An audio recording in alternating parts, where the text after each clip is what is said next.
नमस्ते फ्रेंड्स। हमारे पास एक ज्योमेट्री का प्रॉब्लम है एंड एज यूजुअल ज्योमेट्री का प्रॉब्लम को हम करने से पहले एक बार ड्रॉ कर लेते हैं समझने के लिए कि क्या बोला जा रहा है। ठीक है, तो ये ऐसे तो एक मेंसुरेशन का प्रॉब्लम है, ज्योमेट्री का एक पार्ट है वो। तो बोला जा रहा है कि दो चीज है, एक ट्रायंगल है जो कि इक्विलेटरल है। इक्विलेटरल है मतलब उसके सारे सारे साइड्स इक्वल होंगे। ये हो गया ए, हम मान लिए। और एक रेक्टेंगल है।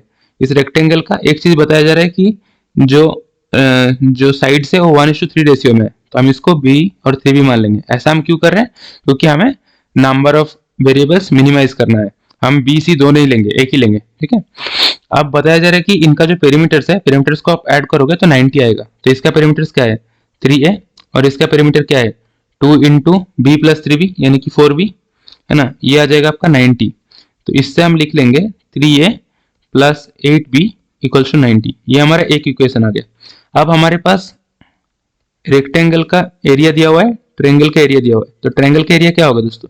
फॉर्मूला के हिसाब से 3√3/4 होता है ना। और रेक्टेंगल का एरिया क्या होता है? 3b इंटू बी यानी कि 3b²। अब हमारे पास ये रिलेशन दिया हुआ है r इक्वल टू t²।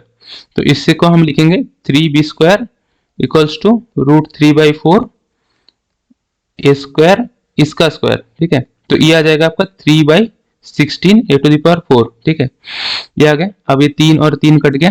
ठीक है, अब आपका b आ गया, इसका अंडर रूट। तो a⁴/16 उसका अंडर रूट।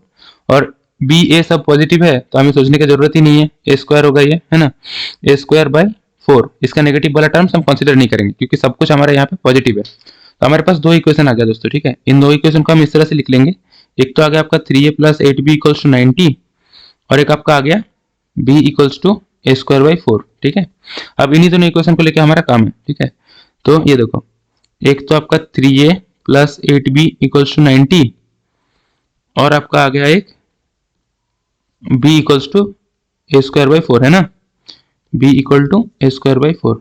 और इस मोमेंट में हम ये भी पता कर लेंगे कि हमें करना क्या है। अल्टीमेटली पता, longer side of the rectangle यानी कि 3b, है ना। ये हमें पता करना है, हमें यहाँ तक पहुंचना है। ठीक है, ये देखो, longer side of the rectangle यही है ना, 3b। इसी को पता कर रहे हैं हम लोग यहाँ पे बैठ के।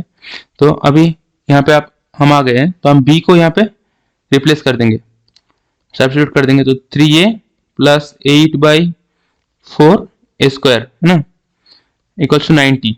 तो ये 4 और 8 कट जाएगा तो 2 बचेगा। तो आप बोल सकते हो 2a² plus 3a minus 90 equals to 0। ठीक है, ये आपका आ गया। अब देखो, इसको हम किस तरह से सॉल्व करेंगे। सॉल्व करने का वैसे तो बहुत तरीका है, लेकिन हम कोशिश कर रहे हैं इसको इस तरह से सॉल्व करने का। तो ये देखो, इसमें इसको आप एक काम कर सकते हो। आप इसको क्या बोलते हैं, इसको वो जो ब्रह्मगुप्त का फॉर्मूला होता है ना कि -b plus minus b² minus 4ac, ये ब्रह्मगुप्त का फॉर्मूला है दोस्तों। ठीक है, अगर आपको पता नहीं है तो ये हमने तो बचपन में हमारे बुक्स में यही पढ़े थे। anyway, ये देखो, ये -b को क्या करेंगे हम, -3 प्लस माइनस b², इसको 9 लिखेंगे तो b² 9 आ गया। अब ये -4 इंटू 2 इंटू c क्या होता है, c होता है आपका 90, है ना।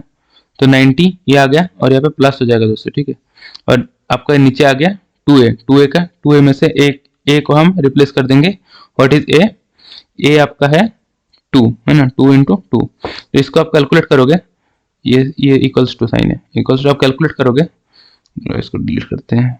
ठीक है, इक्वल्स साइन है। ठीक है, अब हम कलर चेंज कर लेते हैं। तो -3 ये प्लस आ जाएगा आपका, प्लस क्योंकि माइनस वाला टर्म्स हम लेंगे नहीं कि सारे पॉजिटिव नंबर के साथ हम डील कर रहे हैं, है ना। क्योंकि हमें इसमें हमारा वैल्यू आएगा क्या, ये बी और ये बी सेम नहीं है दोस्तों। ठीक है, ये भी तो मैं बस फॉर्मूला के लिए लिख रहा हूँ। ठीक है, ये आपको ध्यान रखना चाहिए। ठीक है, तो ये बी मतलब ये वाला है। ठीक है, तो अभी ये देखो प्लस, और ये आएगा आपका 36 और 2 700।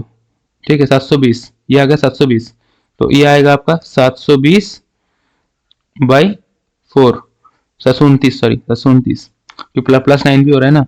अब ये 729 किसका रूट है, 27। मैं आपको सजेस्ट करूंगा 1 से 30 तक का स्क्वायर रूट आप याद करके रख लेना। ठीक है, -3 प्लस 27/4 यानी कि 24/4 तो इसका वैल्यू क्या आ जाएगा दोस्तों, इससे हम पता कर सकते हैं कि ए का वैल्यू आ गया आपका 6, ठीक है, ए का वैल्यू 6। अब बी का वैल्यू क्या था, बी का वैल्यू हमारा, हम अब नए जगह पे लिखेंगे, बी का वैल्यू हमारा क्या था, B equal to A square by 4, है ना।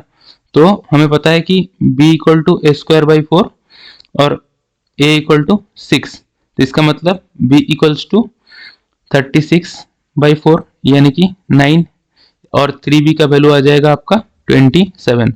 तो ये हो गया आपका longer side of the rectangle का लेंथ, ठीक है दोस्तों। तो आंसर आ गया हमारा 27। आप होपफुली आपको ये सॉल्यूशन अच्छा लगा हो, सही लगा हो, किस तरह से हम कर रहे हैं, हमारा अप्रोच आपको पसंद आया हो और आपको कुछ हेल्प मिला हो इसके इसके थ्रू कि आप भी इस तरह से प्रॉब्लम्स को सॉल्व कर सकते हैं, ठीक है। तो हम, अगर ऐसा है तो हमारे वीडियो को लाइक कर दो दोस्तों। ऐसे प्रॉब्लम सॉल्व होते हुए देखने के लिए हमारे चैनल को सब्सक्राइब कर लो और लोगों को बताओ, लोगों के साथ शेयर करो, ठीक है। सब्सक्राइब करने से हमारे चैनल को बहुत हेल्प होगा दोस्तों, क्योंकि हम नए चैनल है और हम ऐसे वीडियोस लाते रहते हैं, ठीक है। फिर से मिलते हैं एक नए वीडियो में एक नए प्रॉब्लम के साथ। अभी के लिए बाय।